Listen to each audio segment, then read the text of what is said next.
Alhamdulillah wassalatu wassalamu ala Rasulillah sayyidina wa maulana wa syafi'ina wa zukhrina wa qurrati a'yunina Muhammad sallallahu alaihi wa alihi wa baraka wa sallam. Yang amat berhormat Datuk Seri Panglima Haji Ji bin Haji Nur, Ketua Menteri Sabah dan Isteri. Yang berbahagia Datin Seri Panglima Datuk Hajah Juliah Salak, para datuk-datuk, datin-datin, hadirin hadirat, semua yang berhadir malam ini, baik yang berada di dalam Dewan Sri Sulaman Tuaran maupun saudara-saudara saya yang ada di Padang, semuanya insyaallah dimuliakan Allah Subhanahu wa taala. Amin ya rabbal alamin. Kalau tuan pergi ke keramat, jangan memijak kayu yang lapuk. Kalau hendak mengambil gambar Ustaz Abdul Somad, kenapalah diambil muka sedang mengamuk? Banyak gambar yang agak elok sikit, tapi rupa-rupanya disitulah rahsia perpaduan. Jadi bila ditengok ke hadapan, apa rahsia di balik gambar yang elok, sebenarnya itu di dalamnya ada perpaduan warna. Ada merah, ada hijau, ada kuning. Mata kita suka menengok gambar yang indah. Maka kalau kita fahami baik-baik, di dalam gambar itu ada perpaduan warna. Begitu juga telinga. Telinga kita suka kepada suara yang merdu. Maka bila tadi kita dengarkan lagu Laukana Bainanal Habib, seandainya bersama kita ada Habib, orang yang kita cinta, Sayyidina wa Maulana Muhammad sallallahu alaihi wasallam, maka pastilah akan mendekat, semua yang jauh akan merapat kerana cintanya. Maka begitu suara itu kita dengar, sebenarnya suara itu beraneka ragam macam. Ada suara yang tinggi, ada suara yang rendah. Mengapa dia terasa indah di telinga kita? Kerana ada perpaduan. Begitu juga dari mulai Hijaz sampai ke Mawi, di sana ada suara manusia yang dipilih Allah Subhanahu wa taala. Bentuk leher boleh sama, tapi yang keluar berbeza-beza. Ada gitar, ada suara, manakala dia berpadu, maka dia menjadikan sesuatu simfoni yang begitu indah dalam pandangan manusia dan didengar oleh telinga umat Nabi Muhammad sallallahu alaihi wasallam. Maka 31 hari bulan Ogos 1957 sampailah hari ini 2023, 66 tahun hari kemerdekaan itu. Di balik tirai kemerdekaan itu sebenarnya adalah Allah ingin menunjukkan ada perpaduan. Berjuang semuanya, lelaki, perempuan, yang tua, yang muda. Akhirnya Allah Subhanahu wa taala menunjukkan inilah hasil daripada perpaduan. Kita boleh merasakan merdeka untuk mengarahkan ke mana halu kemajuan bangsa, merdeka untuk mendapatkan pendidikan yang layak, yang baik. Itu semua kerana perpaduan. Mudah-mudahan pertemuan kita malam ini pun juga adalah hasil dari perpaduan itu. Istiqamah kita dalam perpaduan insyaallah. Amin ya rabbal alamin. Macam mana Islam mengajarkan perpaduan? Nabi Muhammad sallallahu alaihi wasallam dalam Al-Quran disuruh Allah untuk bercerita.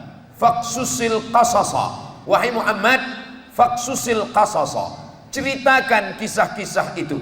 Supaya apa? La'allahum yatafakkarun, supaya manusia boleh berfikir. Sebab yang boleh mengajak manusia berfikir adalah cerita. Hidup ini adalah cerita. Ada cerita baik, ada cerita buruk, ada cerita tawa, ada cerita sedih, ada cerita bahagia, ada cerita derita. Maka di balik cerita itu kalau kita baca dalam kitab suci Al-Quran, dalam hadis Nabi Muhammad sallallahu alaihi wasallam, ambil cerita tentang Nabi Musa alaihi salam. Nabi Musa, apa kata Allah kepada Nabi Musa? Idrib bi'asakal hajar, pukulkan tongkat engkau. Famfajarat min husnata asyrata aina, memancar 12 mata air. Nabi Musa hebat, Nabi Musa kuat, Nabi Musa ada kuasa. Dia pukulkan tongkat ke Laut Merah, menyeberang 600.000 Bani Israel dari Mesir menuju Palestina. Tapi sesungguhnya ada perpaduan. Di mana perpaduan itu? Manakala Nabi Musa naik ke atas bukit Tursina, ketika itu dia meninggalkan Nabi Harun. Nabi Harun orangnya lembut, Nabi Musa orangnya keras. Ada perpaduan antara lembut dengan yang keras. Maka ini tinggal menjaga umat di atas tanah Mesir, sedangkan Nabi Musa naik ke atas menerima pesan dari Allah Subhanahu wa ta'ala. Tidak boleh bersama hanya dengan berjamaah bersama, berpadulah. Seorang nabi boleh menjadi kuat.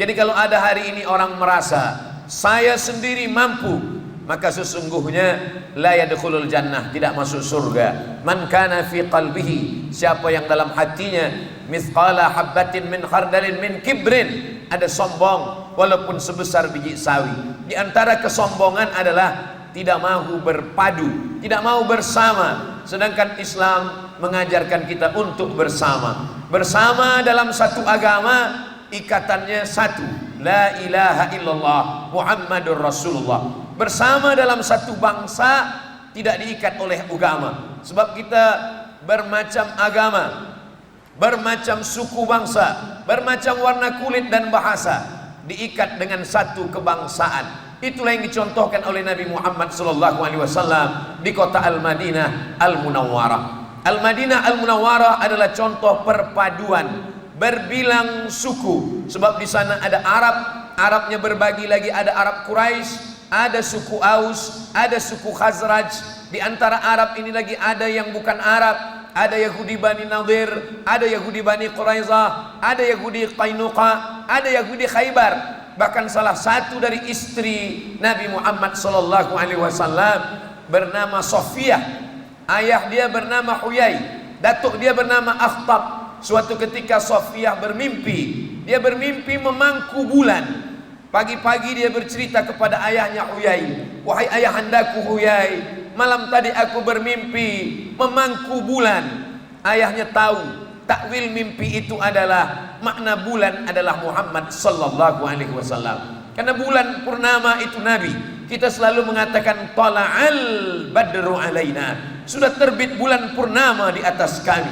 Makna memangku bulan, maknanya akan menikah dengan Nabi Muhammad sallallahu alaihi wasallam. Sungguh mimpi itu benar datang dari Allah. Sofiyah, anak Huyai, anak Akhtab, orang Yahudi, menikah dengan Nabi Muhammad sallallahu alaihi wasallam.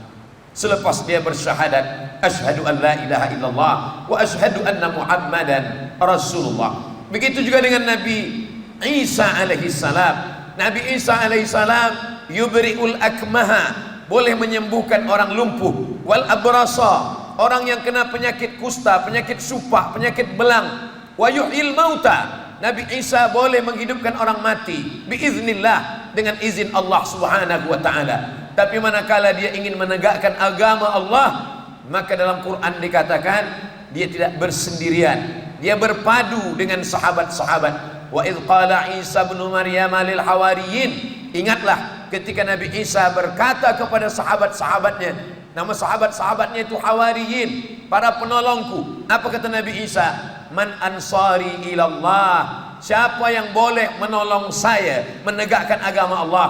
Qala al-hawariyun, semua hawariyun menjawab, nahnu ansarullah, kami yang akan menolong agama Allah. Jadi bila kita tengok nabi-nabi yang hebat, yang perkasa, yang kuat, yang dipilih oleh Allah, mereka tidak satu pun yang bersendirian. Mereka berpadu, mereka bersama. Nabi Musa bersama, Nabi Isa bersama. Bagaimana dengan Sayyidina wa Maulana wa Syafi'ina wa Zukhrina wa Qurrati a'yunina Muhammad sallallahu alaihi wasallam. Maka Nabi Muhammad sallallahu alaihi wasallam dia tidak sendirian. Ada orang yang banyak hartanya, dia adalah Utsman bin Affan.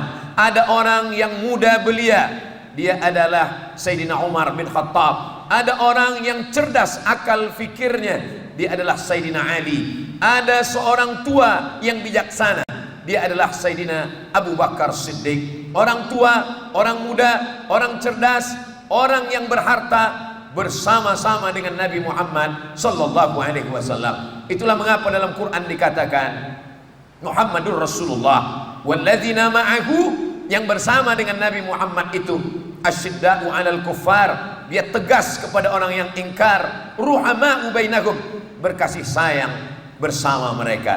Jadi Islam mengajarkan kita untuk bersama, untuk berpadu walaupun berbeza suku, agama dan bangsa. Bagaimana dengan warna kulit? Maka sesungguhnya sahabat Nabi ada yang berasal daripada Rum, namanya Suhaib Ar-Rumi. Suhaib Ar-Rumi bukan Arab, Suhaib Ar-Rumi. Ar-Rumi maknanya daripada negeri Rum. Suhaib Ar-Rumi datang merantau ke kota Makkah Al-Mukarramah. Sampai di Makkah dia berusaha, dia bisnis, dia kaya, dia menikah. Ketika dia dengar Nabi Muhammad SAW pindah dari kota Makkah menuju Al-Madinah Al-Munawwarah, Suhaib Ar-Rumi datang kepada mertuanya, wahai ayahanda, saya ingin membawa istri dan anak-anak saya untuk pindah ke Madinah Al-Munawwarah. Apa kata ayah mertua dia? Dulu engkau datang ke Makkah ini sendirian, engkau tiada harta, tiada anak, tiada istri. Bila engkau ingin pergi, maka pergilah sendirian. Maka saat itu dia sedang berada di antara dua pilihan, mengikut Nabi atau bersama keluarga. Ujian keimanan. Suhaib pergi mengikut Nabi Muhammad sallallahu alaihi wasallam. Maka datang sahabat bertanya, "Ya Rasulullah, bagaimana dengan Suhaib?" Suhaib kehilangan anaknya, kehilangan istrinya, kehilangan hartanya. 3 kali Nabi menjawab, Rabi'a Suhaib, Rabi'a Suhaib, Rabi'a Suhaib. Suhaib beruntung, Suhaib beruntung, Suhaib beruntung. Kenapa? Karena ternyata yang dia tinggalkan dunia, yang dia cari akhirat. Selepas dia sampai ke Madinah, dia kembali berjumpa dengan anak istrinya, dia kembali dengan keluarganya. Kalau dunia dicari, akhirat akan tinggal. Tapi kalau akhirat yang dicari, dunia akan bersimpuh di bawah tapak kaki.